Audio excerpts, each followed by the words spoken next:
Welcome to Soul Path Alchemy, a podcast about relationships, psychology, spirituality, and the hidden patterns that shape our lives. I'm Annie, a psychotherapist, and every week I bring you insights and real stories to help you heal, love, and grow. The podcast is for entertainment, information, and reflection purposes only. It's not a substitute for psychotherapy, medical, or professional advice. Full disclaimer is in the blurb below.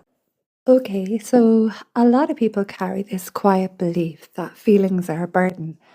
Maybe it started when you were little and someone told you to stop crying, or perhaps you noticed an eye roll from a boyfriend or girlfriend when you were highly emotional and it translated to you as being too much. So essentially you learned to shrink or to apologize, to say things like, "Oh God, I'm sorry for being so emotional. I'm sorry for crying," even as tears were rolling down your face and you were in emotional pain.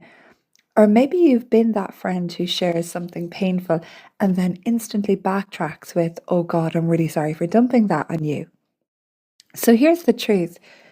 Your feelings are not a burden. They're not proof that you're weak or needy. They're proof that you're alive. They're signals. They're messengers. Uh, and they tell you what matters most to you. So your feelings are not the problem. They're the yes inside of you asking to be heard. Most of us didn't just wake up one morning and decide our feelings were a burden. That belief has roots. So for some people, it goes right back to childhood. Maybe you were told to stop crying before your dad got home. Maybe you were a very quiet child who was praised for not causing trouble. And therefore, then you learned to stay silent and you understood that you were praised for that rather than actually allowing your emotions air.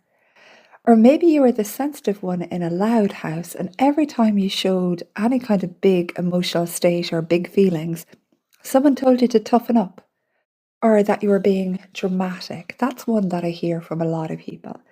And here's the thing, children don't question those messages, they absorb them. So if adults around you in your childhood seemed annoyed or uncomfortable with your emotions, your little mind didn't say, "Oh, they just don't get that I have the capacity to deeply feel and handle my feelings and express my feelings." No, what you internalized and said to yourself is, "Oh, there must be something wrong with me." And that is essentially how shame gets planted in little people. And then it follows you into friendships where you hesitate to share the full truth, into relationships where you cry and then apologize for crying as if needing comfort is an actual imposition. It's not. And then it comes into therapy rooms where people will sit across me and whisper their feelings like they're confessing a crime. And the wound isn't just about being told to stop, it's about what gets missed. So when your feelings are dismissed or mocked, you don't just lose the freedom to express, you lose the sense that someone will meet you there. And that loss cuts really deep. It creates this lifelong background fear that if you show the real you, the messy, raw, emotional, fall apart you, you'll be rejected, abandoned, or labeled as too much. So when I say your feelings aren't a burden, I'm not just correcting a little misunderstanding. I'm speaking directly into that wound, the one that learned very early on that love was conditional and on your ability to contain yourself. So here in Ireland, we've got our own twist on this. We wrap our discomfort in humour. Everything is, she'll be grand, this line that sweeps pain under the rug. We use stoicism as a badge of honour, silence as strength. And while that might get you through a funeral or a crisis, it also teaches generations to downplay what they feel. It leaves us carrying heavy loads privately, smiling through them publicly, and believing that vulnerability is indulgence instead of truth. So when feelings are treated as a burden, the psyche has to protect itself.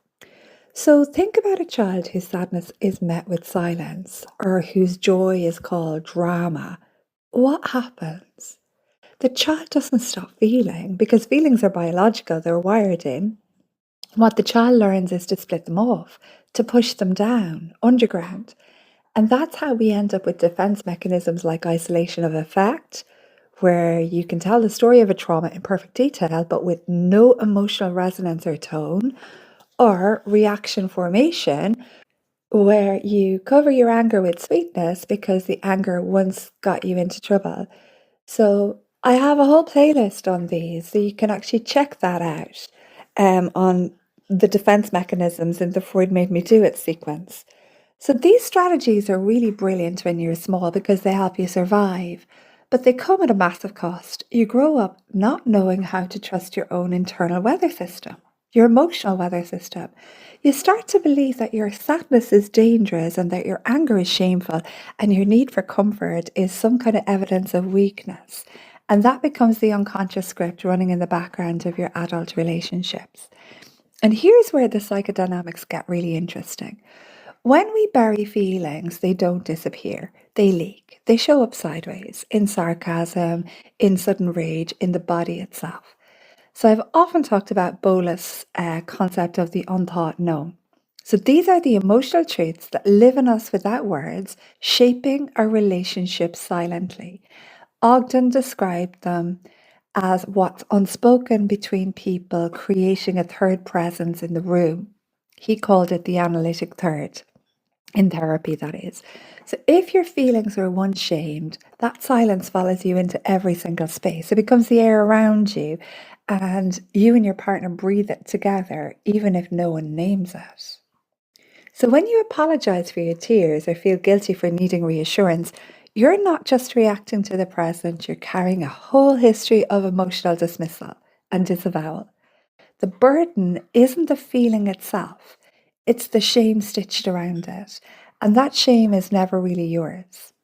It came from the people who couldn't tolerate your inner life, and you learned to carry the bill for their limitation.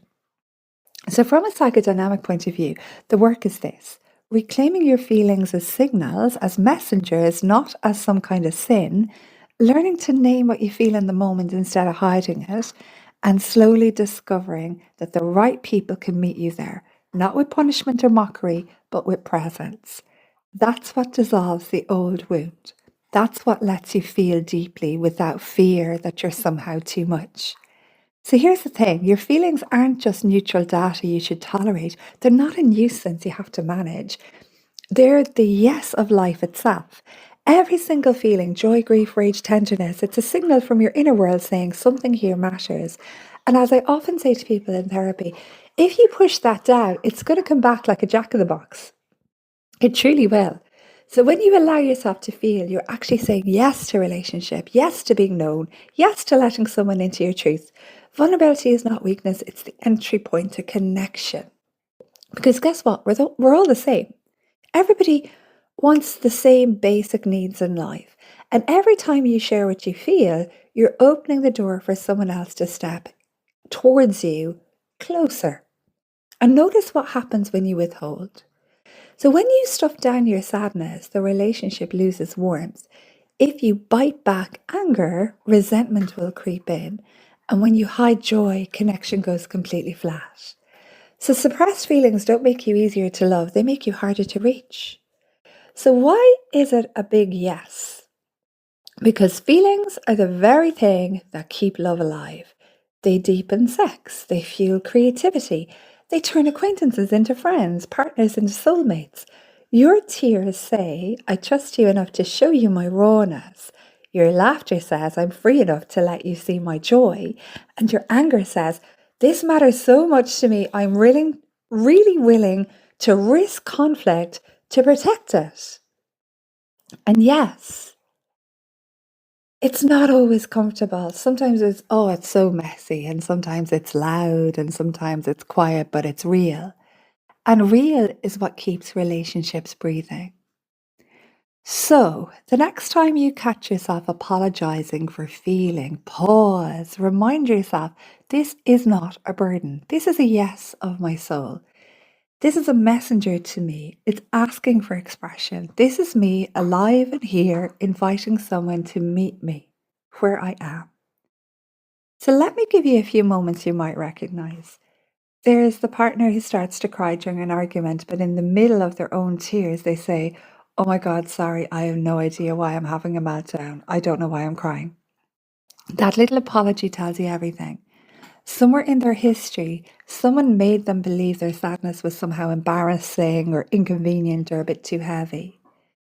Or the man who feels safest showing anger, snapping, withdrawing, maybe even shouting, because growing up, sadness was off limits. No one ever modeled how to say, I'm lonely or I need a hug. So the feeling leaks sideways as frustration. Or the friend who finally opens up about something real, something heavy, and then instantly backtracks with, oh my God, I'm sorry for being so heavy. I'm after dumping an awful lot on you, as if telling the truth of their heart was an imposition. Instead, it's actually an invitation to closeness. So I see it in the therapy room all the time. People whisper their feelings like they're confessing a crime. I know I shouldn't feel this way. Lots of shoulds, musts, and negative, comments about the self. But why not? Who decides that sadness, anger, grief, or even joy were things that you're supposed to ration out? What I want you to notice is the pattern underneath all these moments. It's not the feeling that creates the strain, it's the shame around the feeling, the apology, the backtracking, the shrinking. That's what corrodes intimacy. Because the truth is, when you share your emotions honestly, you don't burden the people who love you. You give them a chance to show up. And that's the pivot. That's the turning point. The same tears, the same confessions, the same requests for comfort can either be wrapped in apology or they can be wrapped in trust. One says, I'm sorry for being me. The other says, here I am, can you meet me? And the second one, well, that's where love grows. So, one of the most important questions when you're dating or even reevaluating a long term relationship is this: can this individual hold space for my feelings? Because love isn't just about attraction or shared hobbies or whether you both like the same Netflix shows. Love is about whether your inner world is safe in their company. So, what are the green flags? Well, they don't flinch when you're emotional, they stay steady. They listen without rushing to fix anything or minimize anything. They can tolerate silence without panicking. They don't use your feelings against you later in a subsequent argument. They show curiosity. After you share, they actually ask you to tell them more about what is actually going on inside of you and what everything feels like for you. So, what about the red flags? Well, oh, they roll their eyes or dismiss you as too sensitive, walk away, they get angry at you for being upset. They might mock you by turning your feelings into a joke. Really watch if that happens in public. They avoid depth altogether, shutting down or changing the subject. Or they weaponize your vulnerability, bringing it back up to hurt you later. Major alarm bells. Now, if you're listening to this and thinking, oh my God, my partner sometimes does one or two of those red flags, don't panic. Relationships are not about perfection, they're about capacity and willingness and intention. So talk to them. If you notice issues, the key is to bring them up early, calmly, and directly. You don't have to deliver a lecture. You can simply say, when I cry and you go quiet, I feel really abandoned and alone. What is happening for you in that moment? Or, when I share something really raw and vulnerable and you laugh at me, mock me, or make a joke, it makes me feel really small. I need to have a conversation about that with you, please. So notice the language. You're not accusing, you're naming your experience and you're inviting a different response. That's how you find out if someone has the ability and the willingness to grow with you. Because the truth is this: containment is love in action. It's not about never messing up, it's about being able to sit with the messy and the ugly and the emotional and not run. So the right partner doesn't just tolerate your feelings. They know those feelings are part of the intimacy, they're part of you, they're part of the relationship, and they're part of the yes. Let's talk about sex for a minute, because this is where the myth that feelings are a burden does the most damage. So we think eroticism is about technique or lingerie or spontaneous passion, but the truth, the most erotic thing in a relationship is honesty. When you can say what you feel, really say it, it spills into the bedroom. If I can tell you I'm hurt by what happened earlier, then later I can also tell you I want you to touch me here.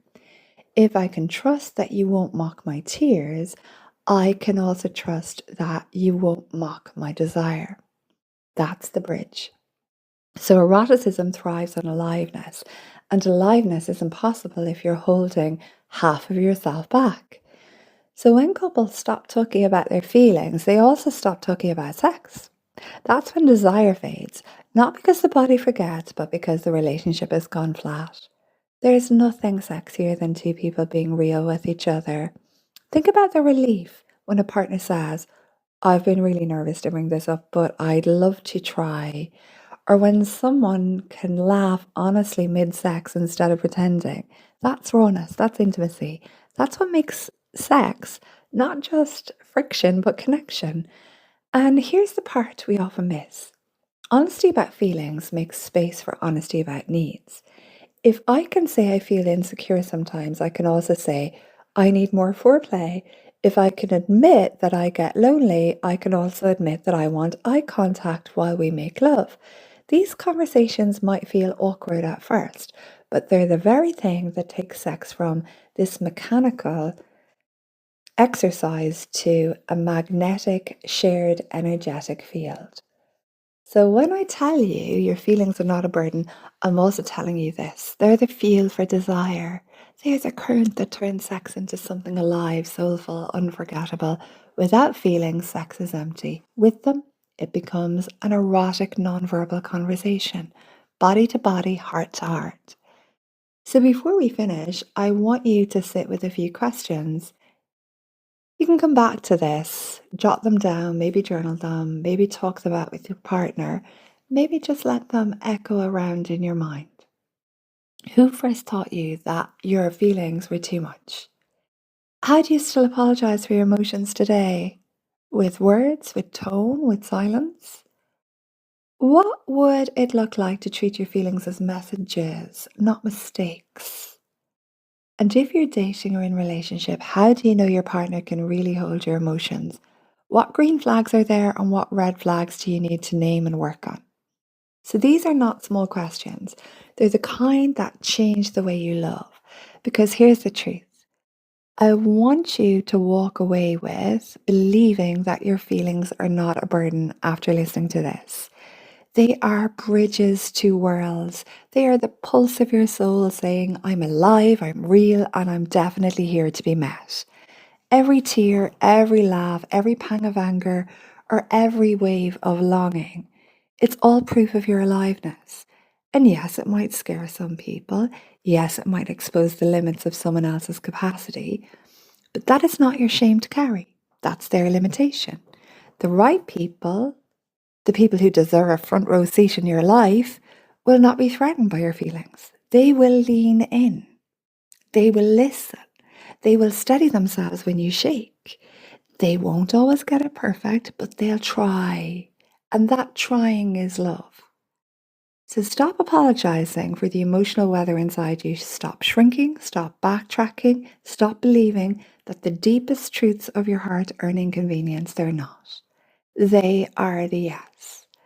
And when you let that yes be heard in love and friendship and in sex, in your own inner world too, you stop living half a life. You start living whole.